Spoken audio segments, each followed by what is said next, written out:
So good morning guys. तो चलिए start करते हैं आज के यानी कि 28 दिसंबर के इंपॉर्टेंट करंट अफेयर्स को।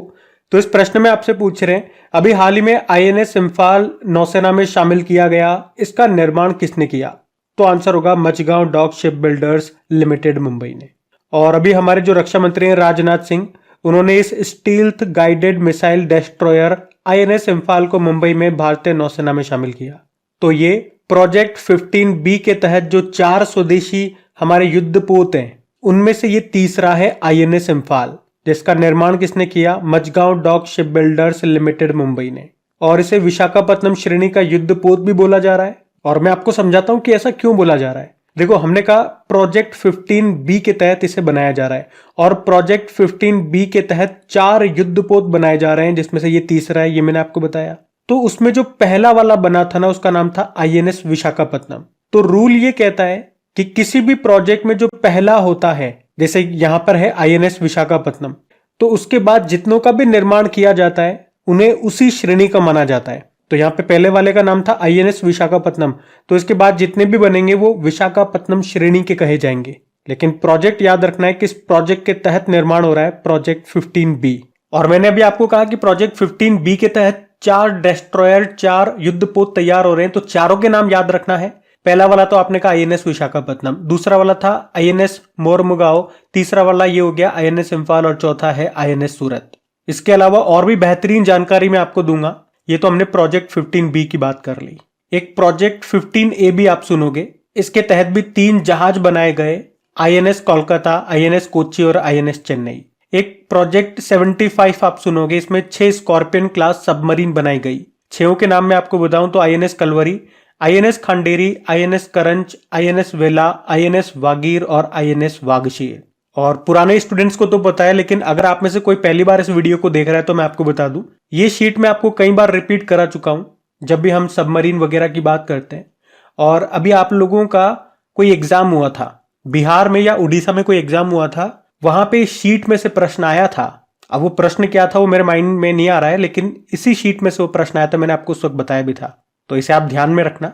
अगला प्रश्न हम देखते हैं। चलो फिर बताओ, भारत का पहला आर्टिफिशियल इंटेलिजेंस शहर ये किस राज्य में बनाया जाएगा? तो आंसर होगा लखनऊ में। तो उत्तर प्रदेश के लखनऊ में देश का पहला AI शहर बनाया जाएगा। इसका मतलब क्या हुआ कि यहां पर ऐसी संस्थाएं, ऐसी कंपनीज स्टेब्लिश की जाएगी जिनका मेन फोकस आर्टिफिशियल इंटेलिजेंस को और ज्यादा एक्सप्लोर करना होगा। ये मैंने आपको सिंपल शब्दों में इसको बता दिया। अभी बन नहीं गया है, बनाए जाने की इनकी योजना है। तो इस कारण से ये प्रश्न न्यूज में आया और मैंने आपको बताया। तो सिंपल सा याद रखना है, भारत का पहला AI शहर किस राज्य में बनाया जाएगा? लखनऊ। लेकिन हमारे काम की चीज क्या है? हमने पकड़ा आर्टिफिशियल इंटेलिजेंस को। अब 2023 में जनवरी से लेकर दिसंबर तक आर्टिफिशियल इंटेलिजेंस से संबंधित जितने भी करंट अफेयर्स के प्रश्न आपने पढ़े होंगे वो सारे मैं आपको यहाँ पे रिवाइज कराऊंगा। ये शीट में कई बार रिपीट कर चुका हूं, तो पुराने स्टूडेंट्स को याद होगा तो मेरे साथ साथ बोलते हुए चलना। कुछ क्वेश्चन मैंने नए ऐड किए हैं, जैसे कि भारत ने विश्व का पहला AI संचालित एंटी ड्रोन सिस्टम लॉन्च किया था जिसका नाम इंद्रजाल है। खुफिया जानकारी एकत्र करने के लिए AI आधारित ओरोन विमान को लॉन्च किया इजराइल ने। और ग्लोबल इंडिया AI 2023 सम्मेलन हुआ था भारत में। भारत का पहला AI स्कूल लॉन्च हुआ था तिरुवनंतपुरम केरल में, जिसका नाम शांतिगिरी विद्या भवन है। अभी मध्य प्रदेश ने जस्ट टास्क नाम से AI चैटबॉट लॉन्च किया था।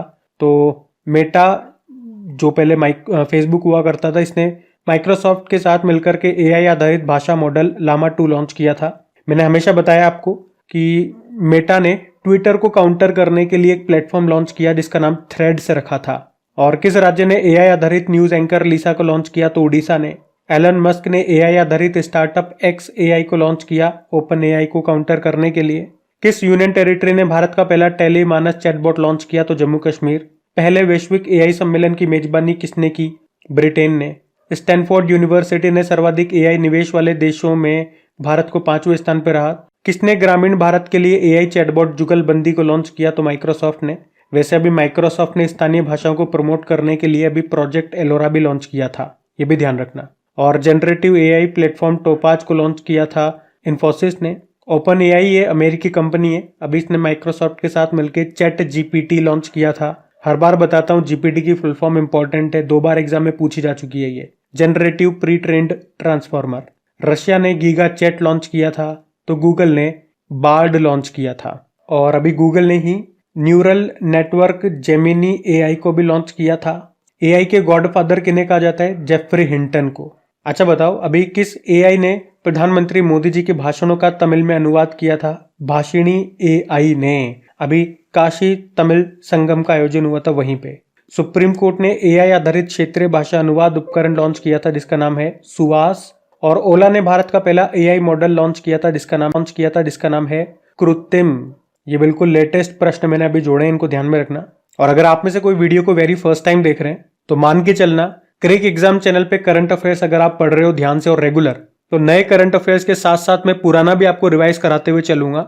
मैक्सिमम कोशिश मेरी रहेगी कि आपको यहीं पे याद हो जाए, मैं आपको चीजें भूलने नहीं दूंगा। और उसके लिए ऐसा नहीं है मैं बहुत घंटे घंटे की क्लास लूंगा, लिमिटेड में टाइम लूंगा आपका 20 से 25 मिनट। तो कुछ दिन आप कंटिन्यू जरूर करके देखना, अगर पहली बार देख रहे हो तो चैनल को सब्सक्राइब करके बेल आइकन को प्रेस कर लेना ताकि आपको नोटिफिकेशन मिल सके। बाकी इनकी प्रैक्टिस के लिए मैं क्विज भी बनाता हूं, वो बिल्कुल फ्री होती है आपकी क्रिक एग्जाम एप्लीकेशन में। पीडीएफ भी आपको मिल जाएगी क्रिक एग्जाम एप्लीकेशन में, जिसका लिंक डिस्क्रिप्शन बॉक्स में है। और ये सब चीजें आपको बिल्कुल फ्री में मिलेगी। बस एक छोटी सी रिक्वेस्ट रहती है, सेशन अच्छा लगता है, मेहनत अच्छी लगती है, कंटेंट पसंद आता है तो प्लीज वीडियो को लाइक करके दोस्तों के साथ में शेयर जरूर करना। अभी देखो आपने वीडियो को लाइक नहीं किया होगा तो प्लीज लाइक जरूर कर दो, भूल जाओगे आप बाद में। अभी हम बढ़ते हैं। फिर बताओ, अभी हाल ही में महामारी की तैयारी का अंतर्राष्ट्रीय दिवस कब मनाया गया? तो आंसर होगा 27 दिसंबर को। तो हर साल 27 दिसंबर को पूरे विश्व में international day of epidemic preparedness के रूप में मनाया जाता है। ये अभी कुछ समय पहले ही हमने मनाना शुरू किया, 2020 में पहली बार मनाया था जब कोरोना आया था ना, उसी कारण हमने इसको मनाना शुरू किया। अगर कोरोना नहीं आता हमारे जीवन में तो शायद ये दिन भी नहीं होता। बाकी देखो, जब भी डे वाला प्रश्न आता है उस महीने के सारे डेज में आपको रिवाइज कराता हूँ। और अभी कल ही मैंने आपको पिछले एक आध साल में जो भी डेज हमने पहली बार मनाने शुरू किए उनका रिवीजन करवाया था। आज मैं एक काम करता हूं, जो भी स्वास्थ्य से संबंधित जो महत्वपूर्ण दिवस है वो मैं आपको रिवाइज कराता हूं, क्योंकि महामारी की बात हो रही है भाई, हेल्थ पे तो ध्यान देना पड़ेगा। तो सबसे पहले वही बात करते हैं, वर्ल्ड हेल्थ डे कब मनाया जाता है? स्वास्थ्य दिवस 7 अप्रैल को। वर्ल्ड कैंसर डे होता है 4 फरवरी को। वर्ल्ड टीबी डे होता है 24 मार्च को। वर्ल्ड होम्योपैथी डे ये 10 अप्रैल को होता है। वर्ल्ड मलेरिया डे 25 अप्रैल हो गया। वर्ल्ड रेबीज डे होता है 28 सितंबर को। वर्ल्ड डायबिटीज डे आपने 14 नवंबर को मनाया। और वर्ल्ड एड्स डे 1 दिसंबर को।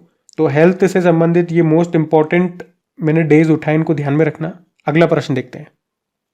फिर बताओ, फोर्ब्स की world's highest paid female athletes 2023 की सूची में पहले स्थान पर कौन है? तो आंसर होगा ईगा स्विटेक। ईगा स्विटेक आप जानते हो, कई बार आपने नाम सुना है। चलो यही प्रश्न बन जाएगा आपके एग्जाम में कि इनका संबंध किस खेल से है या ये किस देश की रहने वाली है। तो ये टेनिस से इनका संबंध है और ये पोलैंड की रहने वाली है, पोलैंड की टेनिस प्लेयर है। और अभी फोर्ब्स के अनुसार ये 2023 में दुनिया की सबसे ज्यादा कमाई करने वाली महिला एथलीट बन गई हैं। अच्छा, दुनिया में तो ये बन गई, भारत में अगर बात करें तो भारत में पीवी सिंधु का नाम आएगा। ये बैडमिंटन प्लेयर है, तो आप कह सकते हो कि 2023 में सबसे ज्यादा कमाई करने वाली ये भारतीय महिला खिलाड़ी हैं।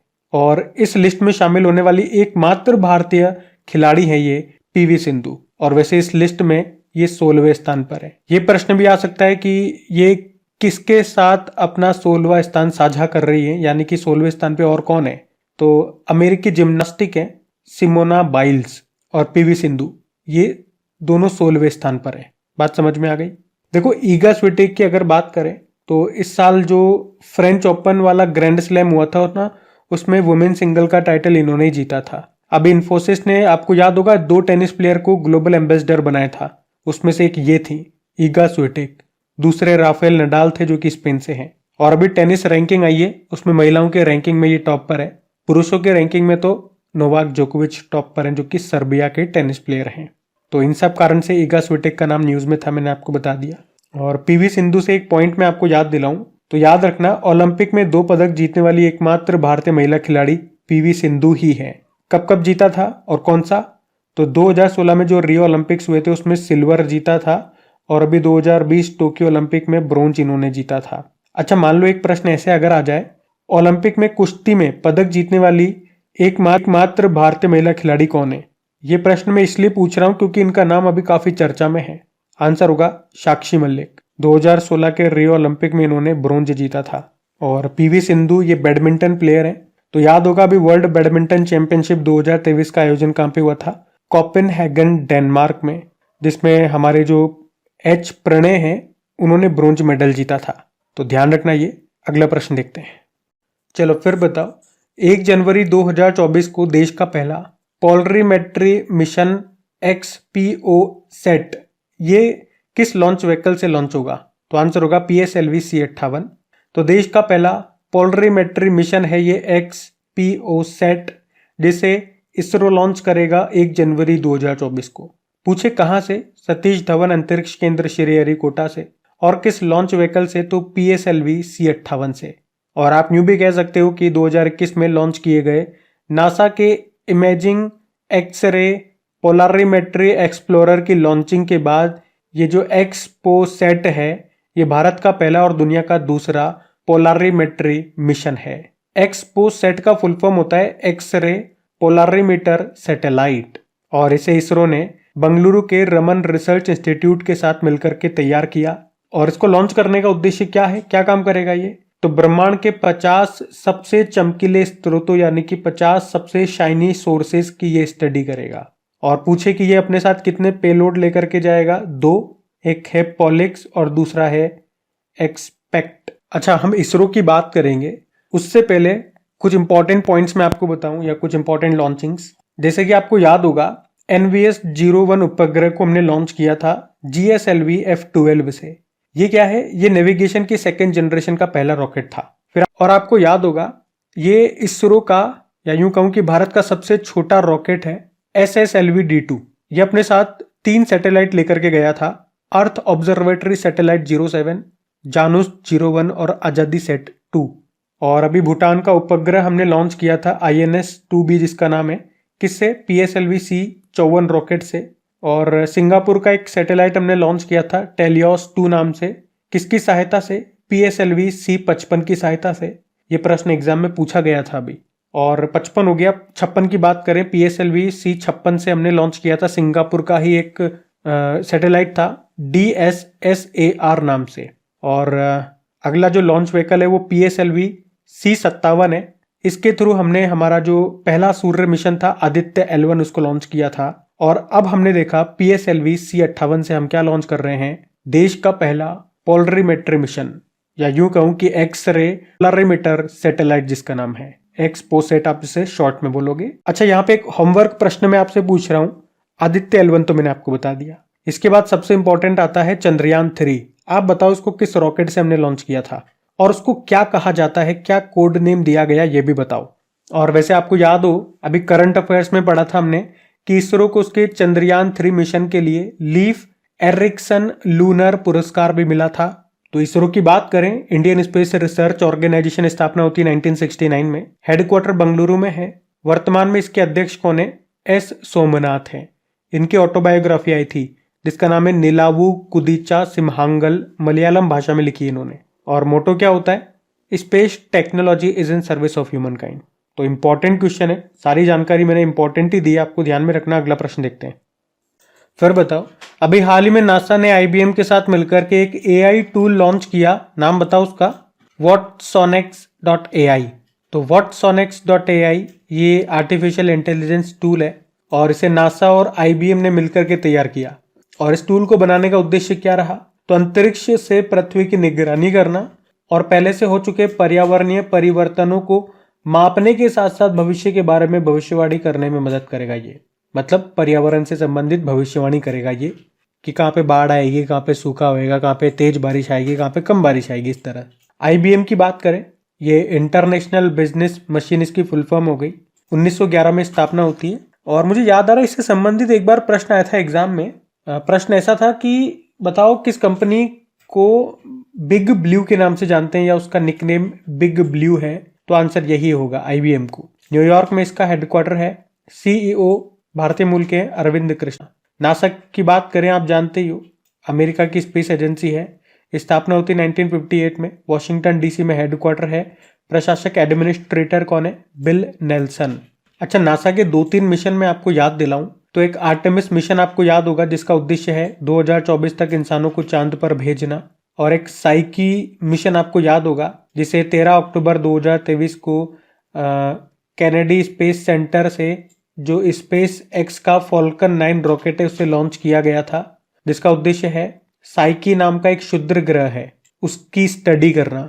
और एक दा विंची मिशन है, ये मिशन 2029 में शुक्र ग्रह के निकट उड़ान भरेगा और उसके कठोर वातावरण का पता लगाएगा। अभी अगला प्रश्न देखते हैं। चलो फिर बताओ, अभी हाल ही में ब्रेकिंग द मोल्ड री इमेजिंग इंडियाज इकोनॉमिक फ्यूचर नाम की बुक को किसने लिखा?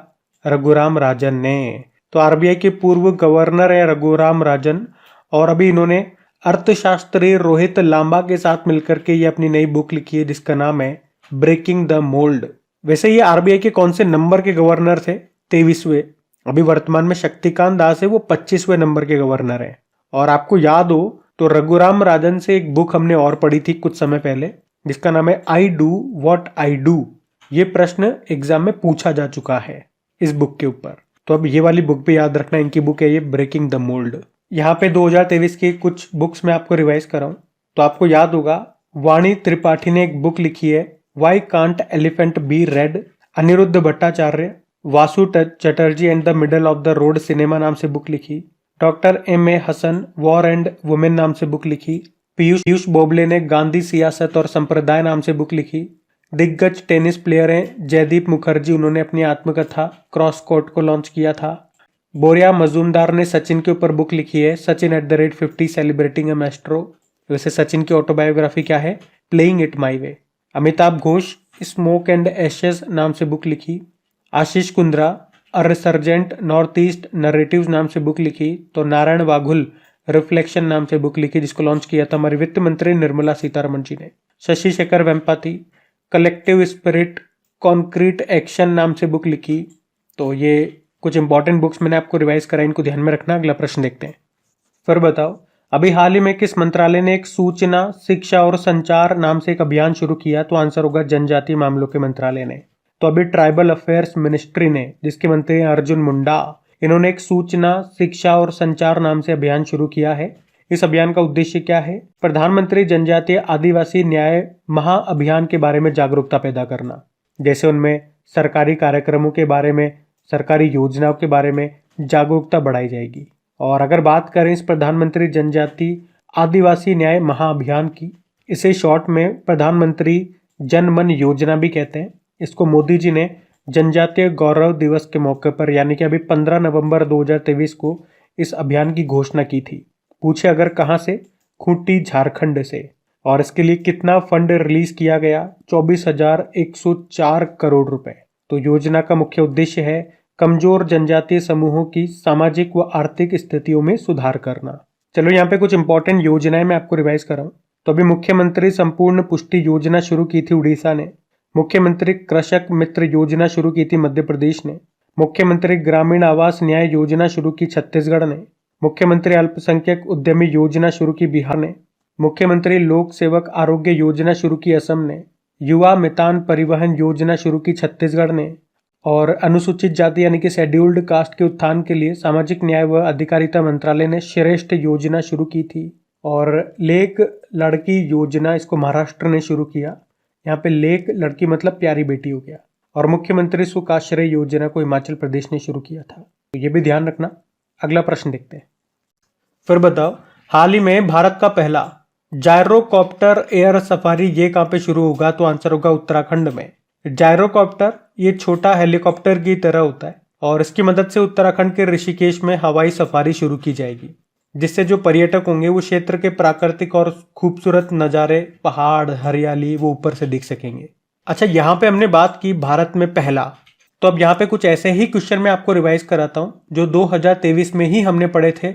भारत या फिर विश्व में जो चीजें पहली बार हुई, जैसे कि अपतटीय पोत से इलेक्ट्रोमैग्नेटिक रेल गन लॉन्च करने वाला पहला देश बना था जापान। आईएसओ सर्टिफिकेट पाने वाला देश का पहला महिला पुलिस थाना ये भोपाल में है। भारत के बाहर पहला आईआईटी कहाँ पे बनेगा? तंजानिया के जांजिबार में आईआईटी मद्रास बनाएगा और इसकी पहली महिला डायरेक्टर बनी है प्रीति अगलायम, ये भी याद रखना। भारत के बाहर पहला योग विश्वविद्यालय ये अमेरिका में खुला है स्वामी विवेकानंद जी के नाम पे। अच्छा, एक होमवर्क प्रश्न आपके लिए छोड़ रहा हूं मैं, पकड़ना इसको, कि अभी भारत में सबसे बड़ा योग सेंटर क्या नाम है उसका और कहाँ पे अभी उसका उद्घाटन किया? मोदी जी ने उद्घाटन किया था, बताओ।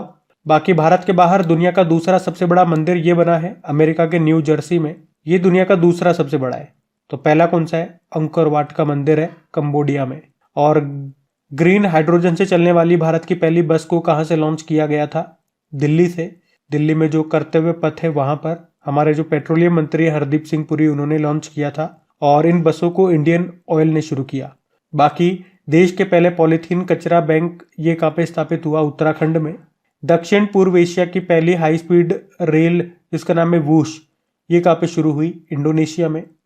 भारत का पहला सोलर साइकिल ट्रैक बना हैदराबाद में जिसकी लंबाई 23 किलोमीटर है। और अभी मोदी जी ने कहाँ पर दिव्यांगजनों के लिए देश के पहले हाईटेक स्पोर्ट्स ट्रेनिंग सेंटर का उद्घाटन किया था? तो ग्वालियर। तो ये लगभग 10 प्रश्न मैंने आपको ऐसे कराए जो भारत और विश्व में हमने पहली बार पढ़े थे। तो यहाँ पे 10 प्रश्न मैंने आपको ऐसे रिवाइज कराए जो विश्व या भारत में पहली बार ऐसे कोई आयोजन हुए हैं उनसे संबंधित ये प्रश्न थे, तो ध्यान में रखना। बढ़ते आगे। फिर बताओ, अभी हाल ही में त्रिपुरा शहरी और पर्यटन विकास परियोजना के लिए $100 मिलियन का ऋण समझौता किसके साथ हुआ? तो आंसर होगा एशियन डेवलपमेंट बैंक। तो अभी भारत सरकार ने त्रिपुरा में शहरी सेवाओं और पर्यटन संबंधी सुविधाओं को बेहतर बनाने के लिए $100 मिलियन के लोन के लिए अभी एशियन डेवलपमेंट बैंक के साथ समझौता किया है। एशियन डेवलपमेंट बैंक स्थापना होती है इसकी 1966 में। सदस्य देश इसके 68 है। क्या भारत इसका सदस्य है? ऑब्वियसली बात है, इसका संस्थापक सदस्य है। हेडक्वार्टर मनीला फिलीपींस और अध्यक्ष हैं मसात्सुको असाकावा। और त्रिपुरा की भी बात हुई है यहाँ पे। तो ये रहा मैप में त्रिपुरा। देखो, त्रिपुरा की कैपिटल अगरतला है। मुख्यमंत्री कौन है? मानिक शाह। और गवर्नर कौन है? अभी नए बने थे, इंद्रसेन रेड्डी इनका नाम है। त्रिपुरा आप मैप में से देखोगे तो बांग्लादेश से 3 साइड से ये घिरा हुआ है। और अगर पूछा जाए कि बांग्लादेश और त्रिपुरा के बीच में जो सीमा रेखा है उसे क्या कहते हैं? जीरो लाइन कहते हैं। अभी नीर महल जल महोत्सव यहाँ पे मनाया गया था। अभी त्रिपुरा ने सहर्ष विशेष शिक्षा कार्यक्रम शुरू किया था। एक याद रखो, खारची पूजा और केर पूजा ये कहाँ पे मनाई जाती है, कहाँ पे होती है? तो त्रिपुरा में ही। और त्रिपुरा की मूल भाषा क्या है? कोक बोरोक है। महाराज वीर विक्रम हवाई अड्डा आपको यहीं पे मिलेगा। त्रिपुरा में आपको रुद्र सागर झील मिलेगी और उसी के बीच में है नीर महल और इसी के नाम पे नीर महल उत्सव मनाया जाता है। और गाइज आपको याद होगा अभी एक आध दिन पहले हमने एक नया इनिशिएटिव, नई पहल शुरू की थी कि जो भी इंपॉर्टेंट स्टेट्स होंगे तो डेली हम कोई ना कोई स्टेट लेंगे या क्वेश्चन में हमें मिल जाएगा। तो 2023 में उससे संबंधित जो भी हमने करंट अफेयर्स पढ़े वो सारे मैं आपको रिवाइज कराऊंगा। इंपॉर्टेंट स्टेट कहने का मतलब ये हो गया मेरा कि एक तो ऐसा स्टेट की हम बात करें जैसे नागालैंड ले लिया, जैसे कि ये त्रिपुरा हो गया। अब पूरे साल भर में आप देखोगे मुश्किल से हमें 7-8 न्यूज इससे देखने को मिलती है। लेकिन कुछ ऐसे स्टेट्स हो गए जैसे कि यूपी हो गया, राजस्थान, मध्य प्रदेश, हरियाणा, यहाँ पे हमने बहुत सारे करंट अफेयर्स के प्रश्न पढ़े हैं। तो ये मेरा कहने का मतलब हो गया। लेकिन मैंने एक चीज नोट किया कि अभी एक आध दिन से जब मैंने ये चीज स्टार्ट की है, अभी कल ही का वीडियो आप उठा करके देख लो, वीडियो को हमारे रेस्पॉन्स नहीं मिला। अब मुझे समझ में नहीं आ रहा कि रेस्पॉन्स क्यों नहीं मिला। क्या मैंने ये नई चीज स्टार्ट की उस कारण से? भाई अगर आपके लिए कुछ चीज स्टार्ट कर रहा हूं तो उसके लिए मुझे अलग से मेहनत करनी पड़ रही है, ज्यादा मेहनत करनी पड़ रही है। और ज्यादा मेहनत करने के बावजूद अगर वीडियोस को जो पहले रेस्पॉन्स मिल रहा था उतना भी नहीं मिलेगा तो वो तो नेगेटिव बात हो गई। तो आज मैं आप लोगों से पूछ रहा हूं, या आज के वीडियो का हम रेस्पॉन्स देखते हैं। अगर आप लोग मेरी बात से एग्रीड करते हो तो फिर रेस्पॉन्स भी दिखना चाहिए ना। अगर आप कहते हो कि सही चीज है तो फिर वो सभी स्टूडेंट्स के लिए सही होनी चाहिए। तो आज हम एक काम करते हैं, जो मैंने बात कही अगर आप उसे एग्रीड करते हो कि हाँ ये सही चीज है तो फिर रेस्पॉन्स भी आना चाहिए। तो आज के वीडियो में हम देखते हैं कि हमें क्या रेस्पॉन्स मिलता है। तो आप अपने दोस्तों में, अपने स्टडी ग्रुप में ज्यादा से ज्यादा इस वीडियो को शेयर करना ताकि मुझे भी पता लग सके कि स्टूडेंट्स क्या चाहते हैं। क्योंकि वीडियो उन तक पहुंचेगा तभी तो मुझे पता लगेगा कि वो चाहते क्या है, और वहां तक पहुंचाने का काम आपका है। और आज के इस वीडियो का हम टारगेट रखते हैं 6000 लाइक का। तो वीडियो को लाइक जरूर करना। बाकी अभी कल के करंट अफेयर्स का मैं आपको क्विक रिवीजन करवा रहा हूं, फिर सेशन एंड करते हैं। तो पहला प्रश्न पूछा था अभी 25 दिसंबर को तबला दिवस घोषित किया मध्य प्रदेश ने। और बॉम्बे स्टॉक एक्सचेंज के नए अध्यक्ष कौन बने? प्रमोद अग्रवाल। और हमारे पूर्व प्रमुख रहे मनोज मुकुंद नरवणे ने आत्मकथा लिखी है जिसका नाम क्या है? 4 स्टार ऑफ डेस्टिनी। वीर बाल दिवस कब मनाया गया? 26 दिसंबर। 85वीं सीनियर नेशनल बैडमिंटन चैंपियनशिप 2023 में पुरुष एकल का खिताब जीता चिराग सेन ने। रॉबर्ट एम सोला का निधन हो गया। उन्हें किस क्षेत्र में नोबेल पुरस्कार मिला था? अर्थशास्त्र में। 25वां एशियाई युवा शतरंज चैंपियनशिप का आयोजन ये कहाँ पे हुआ? यूनाइटेड अरब अमीरात। सोशल स्टॉक एक्सचेंज पर सूचीबद्ध होने वाली पहली यूनिट बनी SGBS उन्नति फाउंडेशन। किस राज्य ने पुनौरा धाम परियोजना को मंजूरी दी? बिहार। किस मंत्रालय ने भूमि राशि पोर्टल को लॉन्च किया? सड़क व परिवहन राजमार्ग मंत्रालय ने। अभी कल का होमवर्क प्रश्न देखते हैं और सेशन एंड करते हैं। तो कल के वीडियो में आपसे पूछा था 19वें एशियन गेम्स में रोहन बोपन्ना और ऋतुजा भोसले की जोड़ी ने स्वर्ण पदक जीता, उनका संबंध किस खेल से है? तो आंसर होगा टेनिस। आप सभी ने प्रश्न का बिल्कुल सही उत्तर दिया। अब ये रहा आज का आपका होमवर्क प्रश्न।